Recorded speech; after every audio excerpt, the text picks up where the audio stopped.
Hey guys, it's Maymay, and today we are playing with this wooden home sign, and I'm going to be covering the bunny to put right here. If you're not familiar with this, this is a new product we have in the store, these little wooden pieces, and I love this one.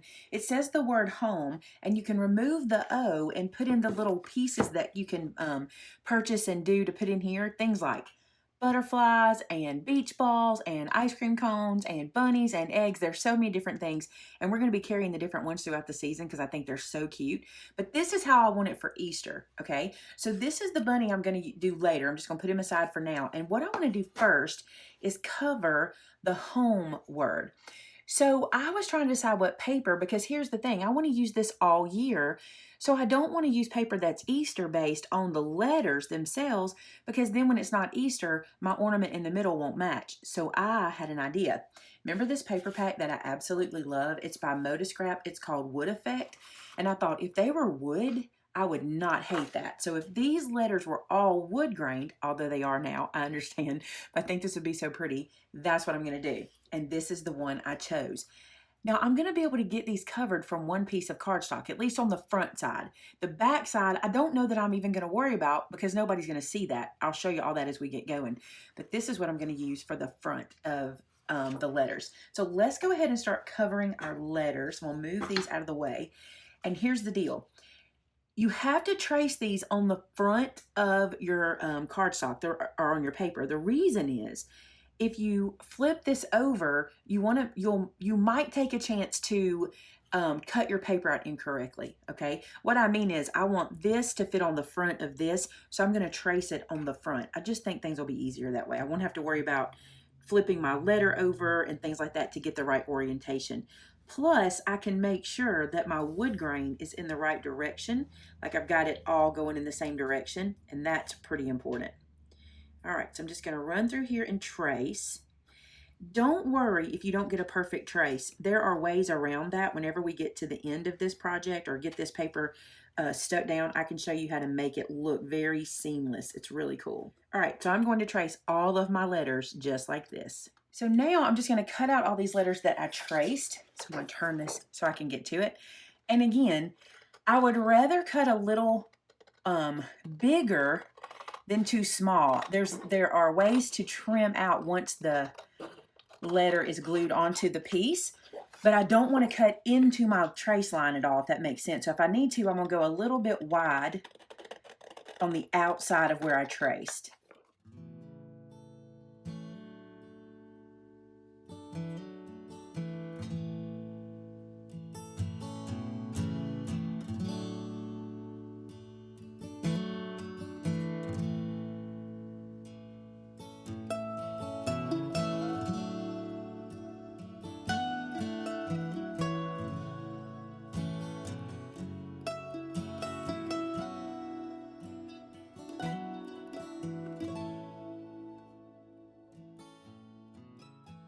These might not be the best scissors, but I like that they do these longer cuts. I probably won't use them for my smaller letters. I don't think I will, but I like it for these long, straight sections here. They work really well for that.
And there we go. All the letters are cut out. And now they will just mount on top. Now remember how I told you that some of them might hang off, some of them might be a little cut in a little bit or what have you, because it's hard to cut perfectly, but that's okay. I'll show you how we're going to deal with that. I really like these done in this wood grain.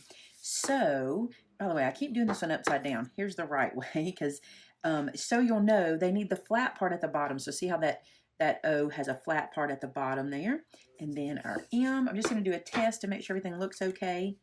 Looks pretty much right. And then we will glue them down, but not yet. I want to do a little treatment to the wood letters first. There you go. So those are ready. All right. Didn't take too long. I did take my time though, but it didn't take that long.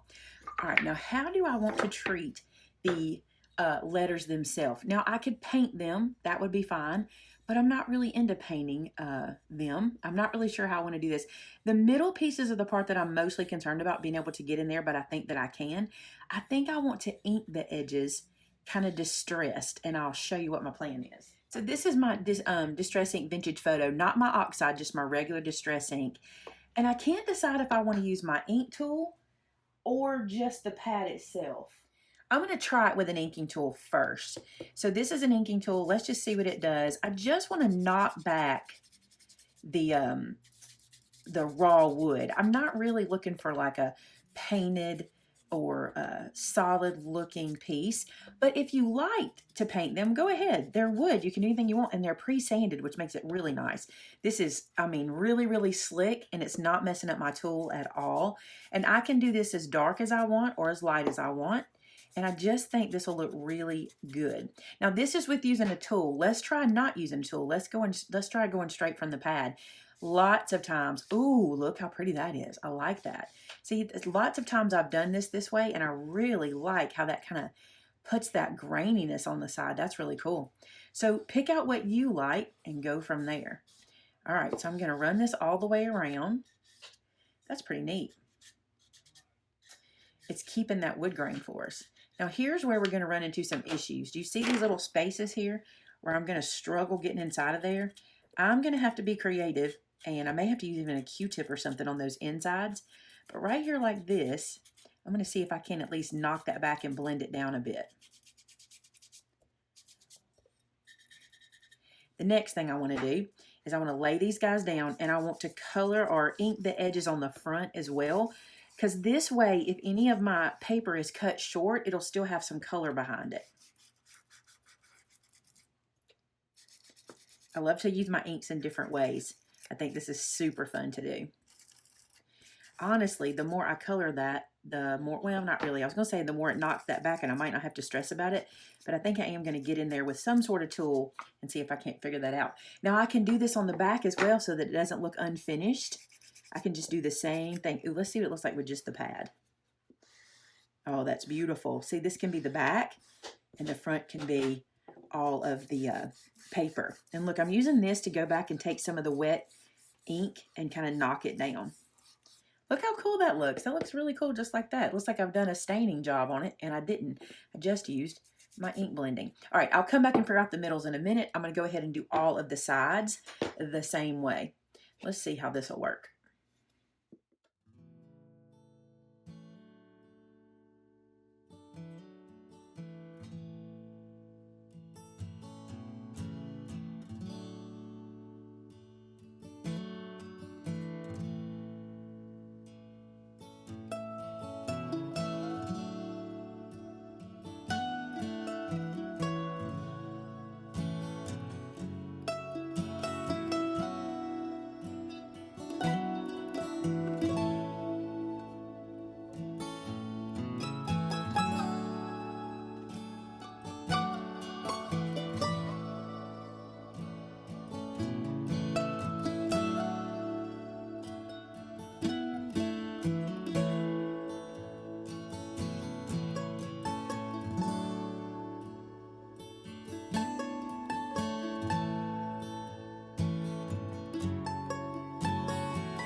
So here's my tool, guys. I have this rag.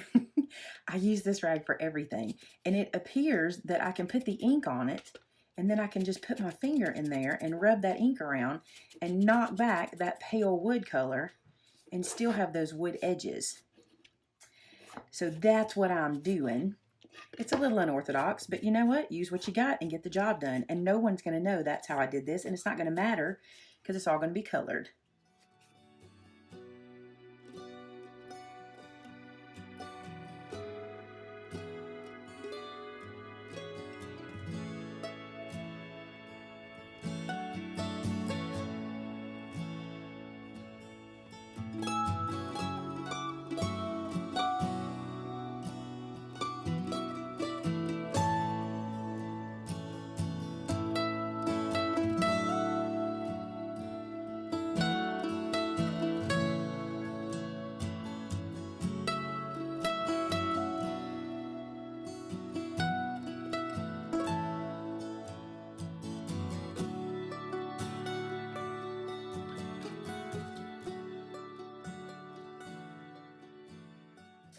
A tip for you on this one is to do half and then the other. I get my finger in about halfway, and then I just do half and then flip it around and do the other half. The only place I think I'm going to have to get a little creative is in these little spots where I can't get my finger in, but I'll figure it out. We'll get there.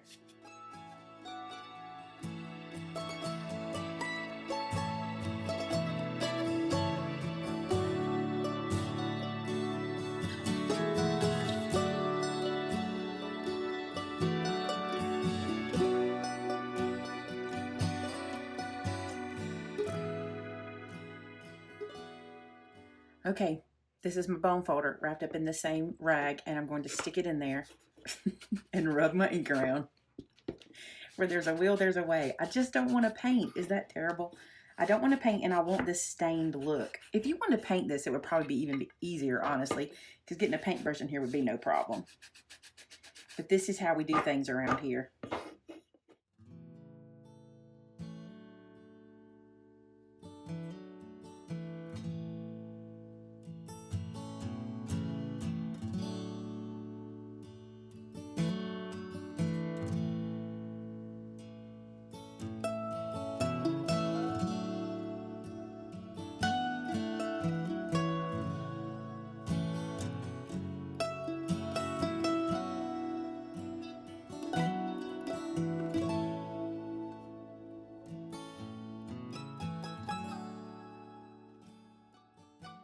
There you go, all done. Now this is going to get covered with paper, but here's the sides and the back, and I think they look really good. You know what? I didn't ink the back of that H. I need to do that because these are the ones I really like. I love how those turned out. Let me do that H. What was I thinking? Okay, so, oh, I guess it doesn't matter which is the back, does it? All right, we're going to ink this side. I'm just going to drag it down. I just think this is, you know I love ink dragging, and I think this is so pretty on here.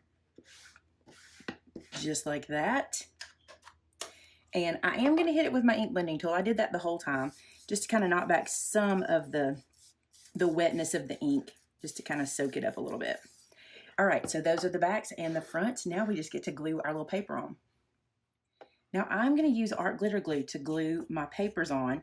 And what I'm going to do is I'm going to put a good bit down, like so. And then I'm going to take a paintbrush and work this to the edges. And I'm using more than I would use if I was doing paper crafting. You can see that, right? This is a lot more than I normally would.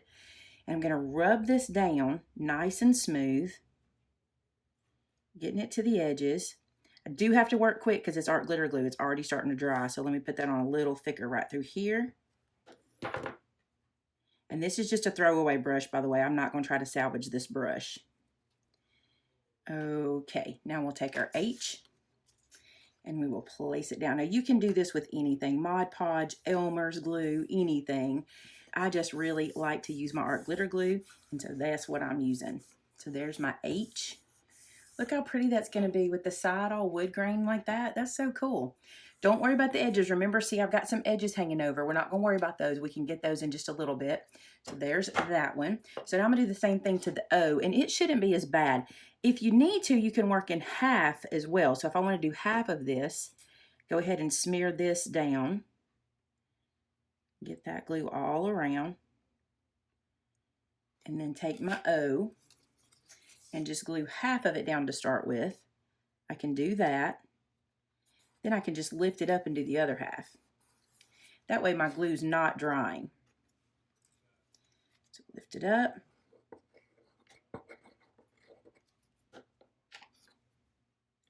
Now the girls at Art Glitter Glue told me that I can use Art Glitter Glue just like Mod Podge. Now I don't say that to you guys a lot because I know it's expensive and it's one of those things we kind of treat with kid gloves. You know, we don't waste any of our Art Glitter Glue. But I can also seal these with my Art Glitter Glue if I like. They have shown me that that can be done. So it's pretty cool. All right, up here I'm going to do the same thing. I'm going to work part and then part so my glue doesn't just completely dry on me. So there's that. Work my glue around.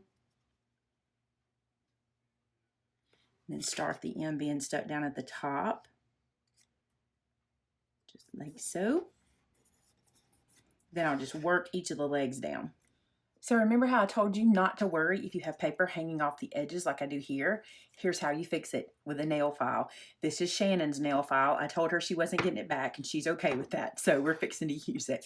So here's what you do. If you take a nail file and you rub the paper along the edge like this, it sort of makes it blend directly into the wood. Now I'm going to come back with my Distress ink again. Look what that does. It is so cool. See how it kind of just blends it in with the wood?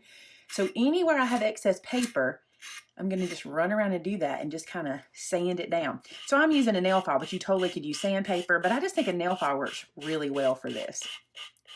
Just look how smooth, and it almost looks like it's one piece now. Of course, we'll come back at the end with our ink and we'll blend it all together again.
Look at that mess I made. I think we need Brian O'Shaughnessy for this.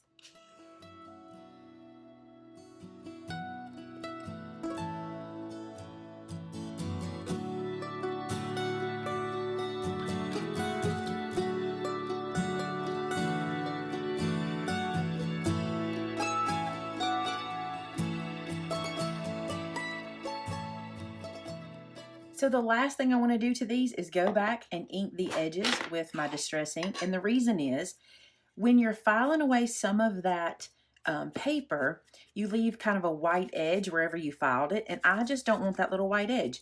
And I think this will look pretty to kind of tie the colors in and bring some of the antiquing to the front as well.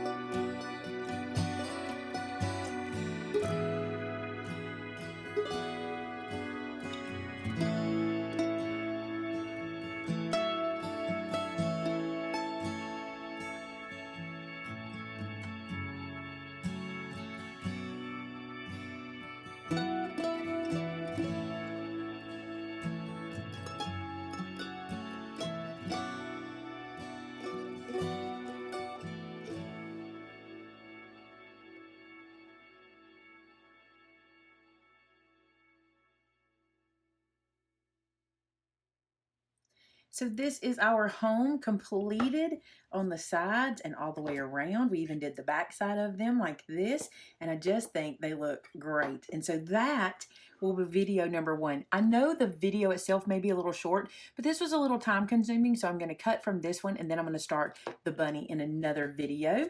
So if you want to pick up one of these, you can use the link in the description below. We may have sold out at the last sale, but there'll be more coming in. So just go ahead and head over to the product and then put in your email address and I'll let you know whenever it comes back in stock. These are super cute. All right, guys, on to the bunny. Thanks so much for watching today. If you do something like this, I want to see it. Head to my website at maymaymadeit.com. Use our customer gallery to share with us what you're making. We love to see your projects and we love to see how crafty you are. Thanks so much for watching today, guys. Talk to you again real soon. Bye-bye.